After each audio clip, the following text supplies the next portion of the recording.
নমস্কার বন্ধুরা, আশা করি সকলে খুব ভালো আছেন। আজকে আমি আপনাদের সঙ্গে এই শীতকালীন দুপুরে খাওয়ার জন্য একটা দুর্দান্ত স্বাদের মাছের রেসিপি শেয়ার করছি। আশা করছি রেসিপিটা খুব ভালো লাগবে বন্ধুরা। রেসিপিটি বানানোর জন্য আমি 3 টুকরো মাছ নিয়ে নিয়েছি, আর পটল নিয়ে নিয়েছি 2 থেকে 3টে, আলু নিয়েছি একটা মিডিয়াম সাইজের, আর নিয়ে নিয়েছি ছাঁচি পেঁয়াজ। আপনারা ছাঁচি পেঁয়াজের জায়গায় বড় পেঁয়াজও নিয়ে নিতে পারেন। মাছটা ধুয়ে পরিষ্কার করে নুন হলুদ মাখিয়ে নিয়েছি খুব ভালো করে। তারপর গ্যাসের মধ্যে কড়া বসিয়ে তার মধ্যে 2 চামচ সরষের তেল দিয়ে এখন তেলটা ভালো করে গরম করে নিয়ে মাছটাকে ভেজে নেব। যতক্ষণে মাছটা ভাজা হচ্ছে আমি এদিকে পটলগুলো কেটে নিচ্ছি। আমি এখানে 2 থেকে 3টে পটল কেটে নেব বন্ধুরা। পটলটাকে প্রথমে আমি উপরে একটু খোসাটা চেঁচে নিয়ে তারপর মাছ বরাবর 2 থেকে 3 টুকরো করে কেটে নিচ্ছি। আর আলুটা আগে থেকে আমি কেটে রেখে দিয়েছি। এইভাবে শীতকালীন সবজি দিয়ে আপনারা কিন্তু বানিয়ে নিতে পারেন এই মাছের রেসিপিটা। খেতে কিন্তু দুর্দান্ত লাগে গরম ভাতের সঙ্গে বন্ধুরা, অসম্ভব সুন্দর লাগে কিন্তু খেতে। তো দেখুন আমি এখন পেঁয়াজটা কেটে নিচ্ছি, তারপর পেঁয়াজটা কেটে রেখে দিয়েছি। আর এদিকে মাছের একটা পিঠ ভাজা হয়ে গেছে, অপর পিঠটাও আমি সেমভাবে একটু মুচমুচে করে এটাকে লাল করে ভেজে উঠিয়ে নিচ্ছি মাছটাকে। তারপরে ওই মাছ ভাজা তেলের মধ্যে দিয়ে দিচ্ছি পটলগুলো আমি ভেজে উঠিয়ে নেব। আর পটলটাকে আমি একসঙ্গে ভাজছি না, দুবারে আমি ভেজে নেব। পটলটার মধ্যেও নুন হলুদ দিয়ে দিচ্ছি। পটলটা যতক্ষণে ভাজা হচ্ছে এদিকে আমি একটা মশলা বানিয়ে নেব। তার মধ্যে একটা বাটি নিয়ে নিয়েছি, বাটির মধ্যে দিয়ে দিচ্ছি 1/2 চামচেরও খুব অল্প পরিমাণে জিরে গুঁড়ো, আর দিয়ে দিচ্ছি 1/2 চামচের মতো ধনে গুঁড়ো।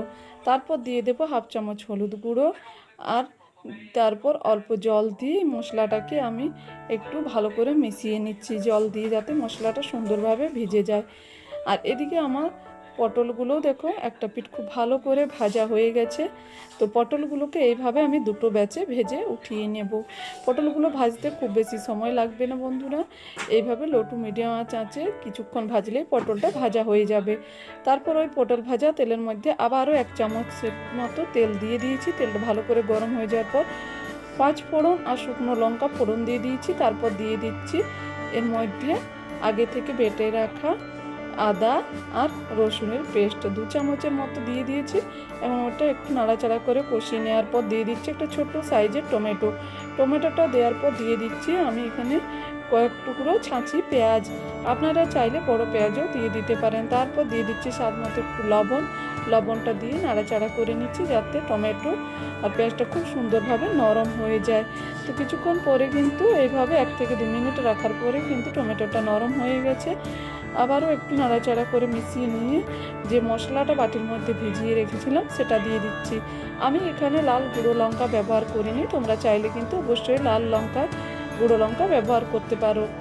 কাশ্মীরি লাল লঙ্কাও করতে পারো অথবা ঝাল লাল লঙ্কার গুঁড়ো ব্যবহার করতে পারো। অল্প জল দিয়ে মশলাটা ঢাকা দিয়ে কষিয়ে নিচ্ছি বন্ধুরা বেশ কিছুক্ষণ, যতক্ষণ মশলা থেকে তেল ছেড়ে আসছে। এইভাবে মশলাটা কষিয়ে নেওয়ার পর কেটে রাখা আলুটা দিয়ে দিচ্ছি। আমি তো আলু এখানে সেদ্ধ করে রাখিনি, আপনারা চাইলে কিন্তু আলুটা সেদ্ধ করে নিতে পারেন অল্প লবণ দিয়ে। আমি আলুটাকে এমনি দিয়ে দিয়েছি মশলার সঙ্গে। তারপর মশলার সঙ্গে এখন কষিয়ে নেব আলু আর পটলটাকে। এইভাবে কষালে কিন্তু খুব সহজে আলুটা সেদ্ধ হয়ে যাবে বন্ধুরা। আলুটা সেদ্ধ হতে খুব বেশি সময় লাগবে না। আমি এইভাবে 4 থেকে 5 মিনিট সময় নিয়ে কষিয়ে নিয়ে এর মধ্যে দিয়ে দিচ্ছি 1 কাপ জলটা দিয়ে আবারও নাড়াচাড়া করে ভালো করে মিশিয়ে নিচ্ছি যাতে খুব ভালো করে মশলাটা মিশে যায়। তারপর এটাকে আমি অপেক্ষা করব যতক্ষণ না ঝোলটা ফুটে উঠছে। ঝোলটা ফুটে উঠলে এর মধ্যে দিয়ে দেব আগে থেকে ভেজে রাখা মাছটা দিয়ে আবারও 5 থেকে 6 মিনিট রান্না করে নেব। আর এইভাবে মাঝে আমি একটু ঢাকা দিয়ে দিয়েছিলাম যাতে আলুটা সেদ্ধ হয়ে যায়। তো কিছুক্ষণ ঢাকা দিয়ে রেখে দিয়েতে আলুটাও সেদ্ধ হয়ে গেছে। এরপর উপর দিয়ে দিচ্ছি গরম মশলা দিয়ে নাড়াচাড়া করে নিয়ে এখন একটা প্লেটের মধ্যে উঠিয়ে নিচ্ছি বন্ধুরা।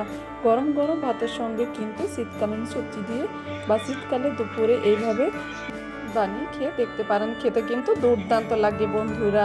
ছোটরা মাছ পছন্দ করে না, কিন্তু এইভাবে বানিয়ে দিলে ছোটরাও পছন্দ করবে। রেসিপিটি ভালো লাগলে অবশ্যই চ্যানেলটি লাইক শেয়ার সাবস্ক্রাইব করতে ভুলুন, আর কমেন্ট করে জানাতে ভুলো না কেমন লেগেছে।